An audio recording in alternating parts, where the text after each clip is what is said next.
Georgia and Texas at the SEC Championship this Saturday. I'm going to tell you why I think Georgia's going to win this football game. We talked about it on our picks, Dean, Matt, and myself, Ryan Curley from Dog Post here, talking to you about the SEC Championship. I think Georgia's going to win this thing. Hey, by the way, disclaimer for those of you, if you're new to this channel, you're seeing me for the first time, don't get used to the mustache, all right? I thought it'd be funny to come on here with the mustache for a video or two, but I don't think it's lasting through the SEC Championship. So just a side note there for those of you that do know me. This is just for fun. Texas and Georgia. I think Georgia wins this thing. Why? Okay. Well, first of all, it's in Atlanta. And I think it does matter. Home field advantage, you don't get that in this game, right? Because it's a neutral site. Home field advantage has mattered so much this year, especially in the Southeastern Conference.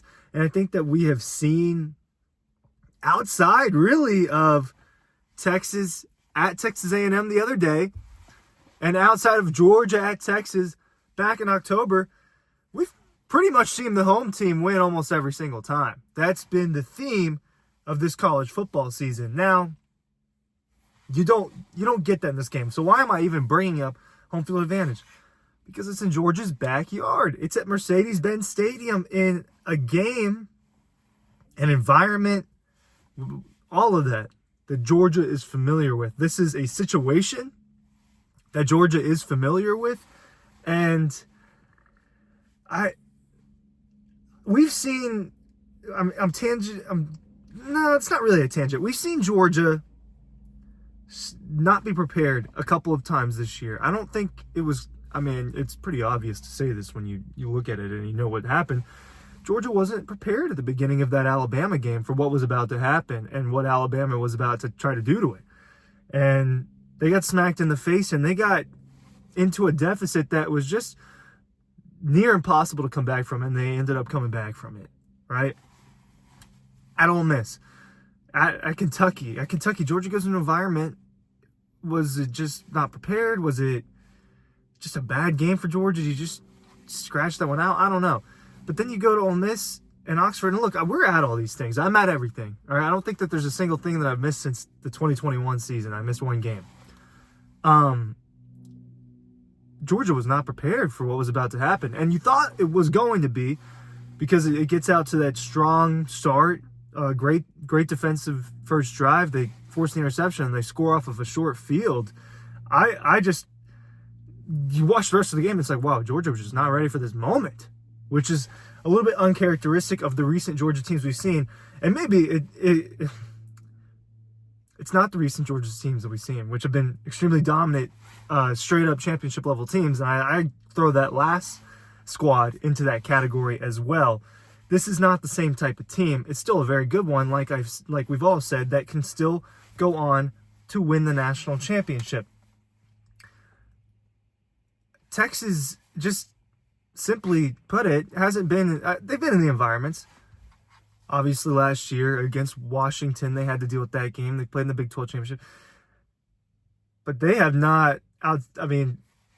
Outside of going to A&M on the road and winning that game, it's not the same. And they didn't have to deal with what Georgia had to deal with this season. When you think about how Georgia opened up with Clemson on a neutral site, and even though Georgia had a bad offensive first half, it still dominated that football game. And it's a place that they're familiar with. And then you move on, and Georgia obviously deals with Kentucky and goes through that adversity, doesn't finish the game against Alabama the way that they wanted to. They had to go to Texas, obviously, and deal with that environment. I think it was Matt DeBerry, our recruiting reporter, that said it. Georgia's not battle-tested. They are war-tested. 8 overtimes against Georgia Tech. Pouring rain out in Ole Miss. It rained the entire game. The field rush, the trash throwing, and the missed call at Texas. Alabama, and that craziness before and during and after the game. And, look, we do these books. We've talked about writing the book even if Georgia loses. Doesn't go on to win the national championship this year because of how crazy this first season in the expanded college football and the new conference era realignment, how insane this season has been. Georgia's been at the center of it all. It has. No matter how this season finishes, when the story is told about this season, Georgia is probably going to be the name that pops up the most, the team name that pops up the most when you're talking about the context of what happened in the 2024 football season, because of the gauntlet it had to go through, because of all the craziness that it went through, and because of the amount of big games that it played in. There were a lot of people, and I'm not calling people out, and I know it might feel like that. There were a lot of people, especially on our Dog Post message boards, which, by the way, you should be checking out the newsletter and just going to dogpost.com and checking out our content. I can't stress that enough, and I appreciate those who do. The newsletter's free, and you can sign up with the link in the description of this video down below. A lot of people kept saying, man, and even Dean has said this a little bit, about how you want to end up as a certain seed. You want to end up in this certain situation. Oh, it might not be advantageous to go to the SEC championship and to do all that, because what if you lose? Kirby Smart is not thinking about that. They are not thinking about it the way that we are thinking about it, and everyone else is thinking about it. They're thinking about going to the SEC championship game and winning the game. That is what they're thinking about. They're figuring out how to win this football game. And my biggest thing with that is that Kirby doesn't care about these scenarios. I have a hard time seeing that, at least. Obviously, I can't speak for Kirby, but I have a hard time seeing him sit around and be like, oh, well, what if we lost this game and lost this game? And what if we ended up, trying to be the 7th seed or the 8th seed? No, man. What they want is to win the SEC championship. I love the SEC championship. It's a great sporting event. Kirby, when he goes on and on about it, he's telling the truth. I like covering games at Mercedes-Benz Stadium. I like the food. I like the atmosphere. Things are easy there. It's a great environment, and there are awesome matchups between Georgia and Alabama, Georgia LSU, Georgia Texas, Alabama Florida. All these great matchups happen in Atlanta at the SEC championship game. I love going to it, and I love going to watch it. It makes me happy that Georgia's in it, so I get to go cover it and go be a part of that environment. Kirby loves it more than I do. Kirby loves this game. He always talks about how much he loves this football game. And to me, that's one of the little things that makes me feel good about my pick in taking the Georgia Bulldogs this week. And I took them plus 2.5. I don't actually put money down on this stuff. And if you've seen my picks this year, it's been one of my worst years ever when it comes to that. But that's besides the point. I feel confident about this Georgia game. Let's talk about Texas a little bit more. I've talked mostly about Georgia. Texas is very good. It's still one of the best teams. I am perplexed by the ranking system when I sit there and I look at, oh, well, Texas is ranked higher than Georgia, but Georgia beat it. But they can't follow the same guidelines all over the place. It's one of my problems with the committee is the inconsistencies in which they're placing these teams.